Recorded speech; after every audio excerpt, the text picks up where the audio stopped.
मुख्यमंत्री योगी आदित्यनाथ के खिलाफ गोली और बंदूक की भाषा बोलने वाले सपा विधायक शहजुल इस्लाम पर पुलिस की कृपा यूं ही नहीं बरस रही है। शहजुल पीढ़ी दर पीढ़ी राजनीति की उस विरासत का हिस्सा हैं जिसने बरेली में दिल और दल बदलने के रिकॉर्ड बनाए हैं। एक अकेली भाजपा को छोड़ दें तो कांग्रेस, सपा, बसपा, आईएमसी शायद ही ऐसी कोई पार्टी होगी जिसमें शहजुल और उनके परिवार ने अंदर बाहर की कहानी न बनाई हो। राज्य और राष्ट्र सत्ता किसी की भी हो, शहजुल इस्लाम के परिवार की पैठ हमेशा रही है। 2022 के विधानसभा चुनाव के बाद पहला ऐसा मौका आया था जब शहजुल ने अनाप शनाप बोलकर सीधे सीधे मुख्यमंत्री योगी आदित्यनाथ से पंगा लिया था। खुलेआम सरेआम बंदूक और गोली के इस्तेमाल की धमकी देकर सरकार को चुनौती दी थी। इसके बाद शहजुल के कुछ दिन को सितारे गर्दिश में आ गए थे और वह शासन प्रशासन के निशाने पर थे। इसके बाद अवैध तरीके से बनाए गए शहजुल के पेट्रोल पंप पर सरकारी बुलडोजर भी चलता दिखा था। हालांकि उसके बाद शहजुल और उनके परिवार का मैनेजमेंट काम आया और सीएम योगी को धमकी मामले में दर्ज मुकदमे की फाइल पुलिस ने चुपके से बंद कर दी।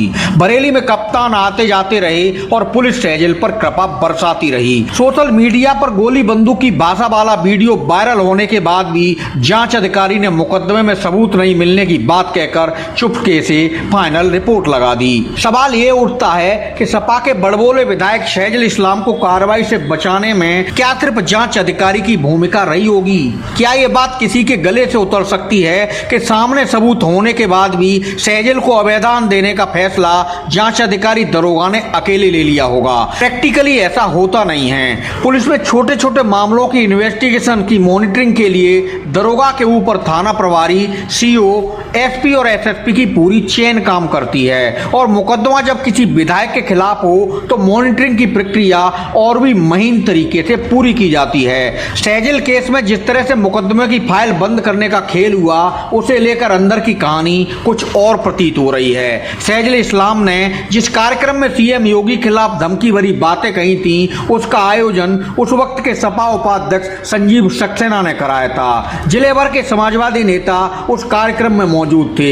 शहजुल इस्लाम का धमकी भरा वीडियो वायरल होने के बाद हिंदू युवा वाहिनी के नेता ने एफआईआर दर्ज कराई थी। एफआईआर में सपा विधायक शहजुल इस्लाम के साथ संजीव सक्सेना को भी आरोपी बनाया गया था। इसके बाद पेट्रोल पंप पर सरकारी बुलडोजर चलने के बाद शहजुल और उनकी पैरोकारी ताकतें सेटिंग के खेल में जुट गईं। भोजीपुरा से सपा की टिकट पर विधायक बनने के बाद शहजुल की जुबान से पहले तो कट्टरपंथी भाषा निकल रही थी, मगर मुकदमे में फंसते ही उन्होंने यू टर्न ले लिया। शहजुल समाजवादी कैंप से भी गायब नजर आने लगे थे। संघ नेताओं के आसपास उन्हें मंडराते देखा जा रहा था। शहजुल का बदला रुख उस वक्त और ज्यादा चर्चाओं में आया था जब राष्ट्रपति द्रौपदी मुर्मू के चुनाव के वक्त क्रॉस वोटिंग को लेकर उनका नाम सामने आया। यही नहीं, आरएसएस के वरिष्ठ नेता इंद्रेश के साथ उनका फोटो उन दिनों खूब वायरल हुआ था। फोटो में सपा विधायक शहजुल इस्लाम के साथ उनके पिता पूर्व विधायक इस्लाम साबिर अंसारी भी देखे जा रहे थे। शहजुल ने उस मुलाकात को निजी जरूर बताया था, मगर संघ के किसी नेता के साथ न उससे पहले और न उसके बाद उनका फोटो पहले कभी नहीं देखा गया। शहजुल की इस पैतरेबाजी ने उन्हें पुलिस का कृपा पात्र बना दिया।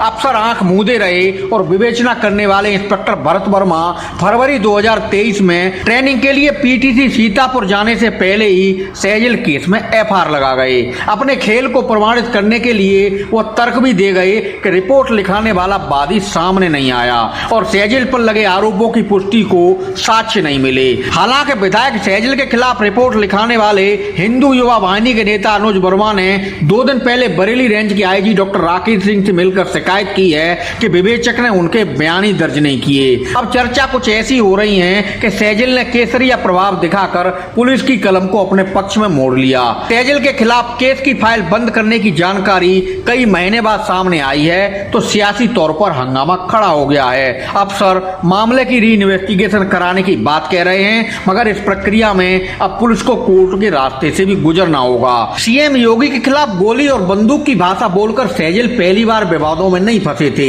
इस तरह से धमकी भरी भाषा के उनके ऑडियो वीडियो पहले भी वायरल होते रहे हैं। एक बार शहजुल तब विवादों में आए थे जब उनके बच्चे का स्कूल में किसी दूसरे बच्चे से झगड़ा हो गया था। शहजुल इस्लाम ने स्कूल जाकर दूसरे बच्चे को गलत तरीके से सबक सिखाया था, जिसे लेकर समाज में उनकी काफी आलोचना हुई थी।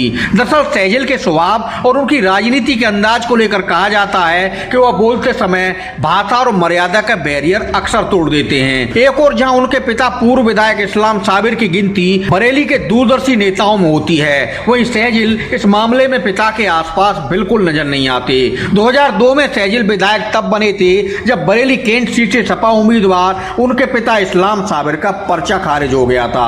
सैजिल उन दिनों पढ़ाई कर रहे थे। चुनाव में उस वक्त ऐसा नाटकीय घटनाक्रम हुआ कि चुपके से सैजिल का डमी पर्चा भरे जाने के बाद पिता का पर्चा खारिज हो गया और विरोधियों पर परिवार के आरोपों की बौछार के बीच सैजिल निर्दलीय एमएलए बन गए।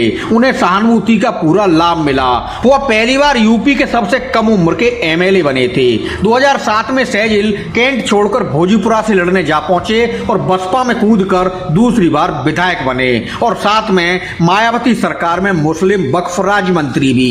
2012 में सैजिल ने बसपा से भी नाता तोड़ लिया और मौलाना तौकीर रजा खां की पार्टी आईएमसी से चुनाव लड़े। समीकरण कुछ ऐसे बने कि वह तीसरी बार फिर विधायक बनने में कामयाब रहे। हालांकि प्रदेश में समाजवादी पार्टी की सरकार बनी और अखिलेश यादव मुख्यमंत्री बने तो सैजिल ने आईएमसी छोड़कर सपा में छलांग लगा दी और पूरे 5 साल सत्तारूढ़ पार्टी में प्रभावी रहे। 2017 के विधानसभा चुनाव में वह सपा की टिकट पर भोजपुरा के मैदान से उतरे, मगर भाजपा उम्मीदवार ने उनको पटकनी दे दी।